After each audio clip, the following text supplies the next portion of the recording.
teachers, loving parents and guardians, honored guests, of course, to my handsome and beautiful fellow graduates, class of 2026. Standing here today, I feel so nervous. Oo, maniwala kayo, kinakabahan ako. But also extremely happy, grateful. To be honest, I used to think that people speaking on stage were perfect in every way. But let's be real, guys. We were perfect at so many other things. Perfect at being late sometimes. Perfect at begging our teachers, Ma'am, Sir, extend pa po, last na to. And perfect at pulling all-nighter just to beat deadlines. But more than anything, I know this reputation is not mine alone. It belongs to all of us. We went through everything together, so this achievement is for every single one of us. Looking back at our journey, grabe, parang kailan lang kinakabahan tayo. And now, we're here, graduates.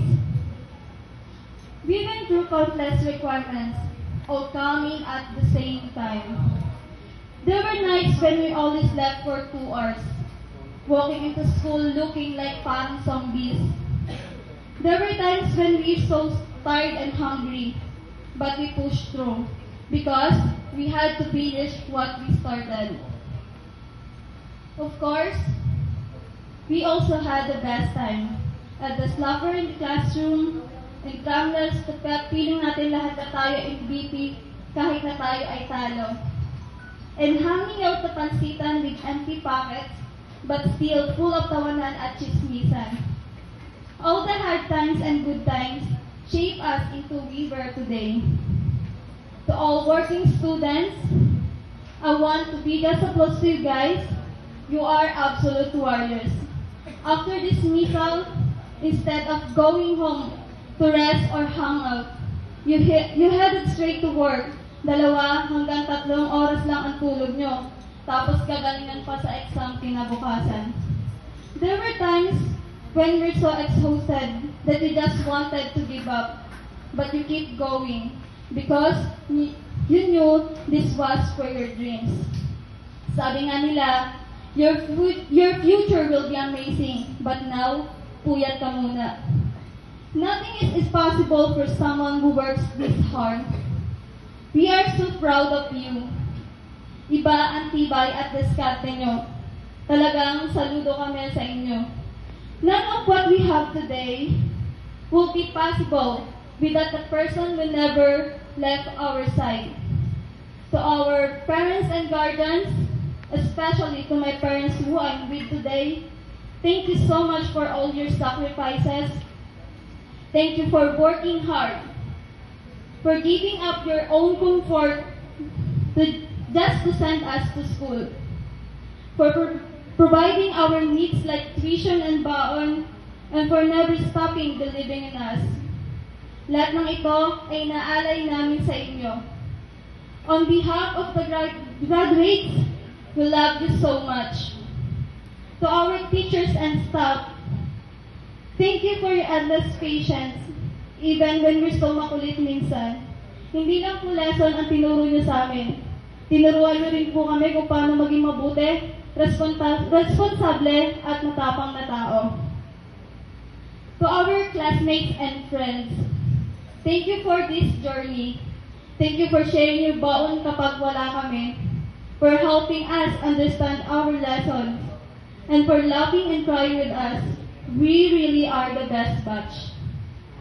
Through all these years, we learned values that we will carry forever.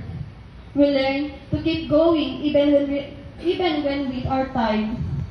We learn to stand up again even when we fail or get low scores sometimes. We learn that things become easier when we have teamwork. And most importantly, we learn to be grateful for every blessing. Today, we close one chapter and start a new one. I just want to tell everyone, don't be afraid to chase your dreams. Yes, life outside schools will be hard. but will be harder if you do not try to reach what you want. Kaya nga sabi nila, take it or risk it.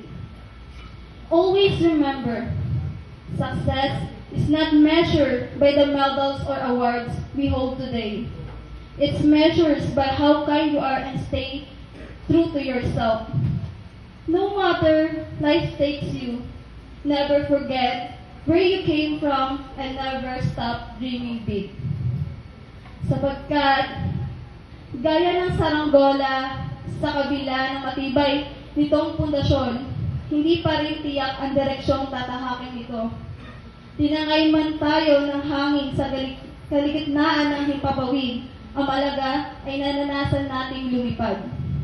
Patungo sa mapagpalayang paraan, kalayaang piliin ang sarili, kalayaang maramdaman ang mga hamon ng buhay at harapin ang mga ito kahit may takot sa isipan. At kalayaang magpahinga sa isang mundong laging nagmamadali. Let's carry all the lesson, laughter, and memories with us. Let's reach for our dreams, and soon enough, we'll meet again, successful and happy. Congratulations, Class of 2026. We made it. No more next time na, guys.